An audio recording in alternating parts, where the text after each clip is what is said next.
করি হায় হায়, কি করি হায় হায়, ফেসবুক বউয়ের জ্বালায় প্রাণটা যায় কি ব্যাপার? যায়।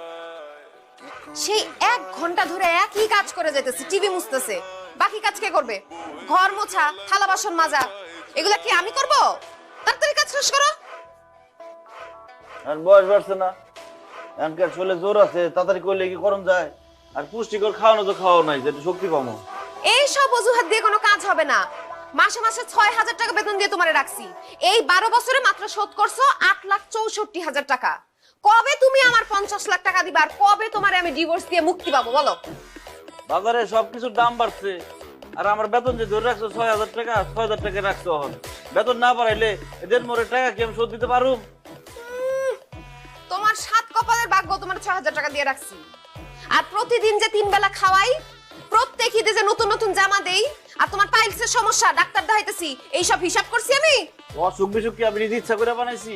আল্লাহ দিছে, এটা নিয়ে খোটা দেওয়ার লাগে। কোটা দিতেছি না, মনে করায় দিতেছি। আর তোমার মায়ের 40 15,000 টাকা দিছি। এটি যদি হিসাব করতাম 50 লাখ অনেক দিন আগে ডাবল হয়ে যেত। এখন চিন্তা করে দেখো, ঠিকঠাক মতো কাজ করবা নাকি আমি আরেকটা কাজের লোক আনো? তখন কিন্তু বেতন একদম 3,000 টাকা হয়ে যাবো। সারা জিন্দেগিতেও কাবিনের টাকা শোধ করতে পারবা না। কাজ করো, কুইক কুইক। Quick quick. হারামজাদি, কুত্তি, বাটপার, প্রতারক, ধোঁকাবাজি করে আমার বিয়ে করছে। মানুষের বাহ্যিক সৌন্দর্যই আসল না, মনের সৌন্দর্যই বড় কথা। ঠাড়া পড়বো তোর উপরে, আর তোর ফেসবুকের উপরে ঠাড়া পড়বো।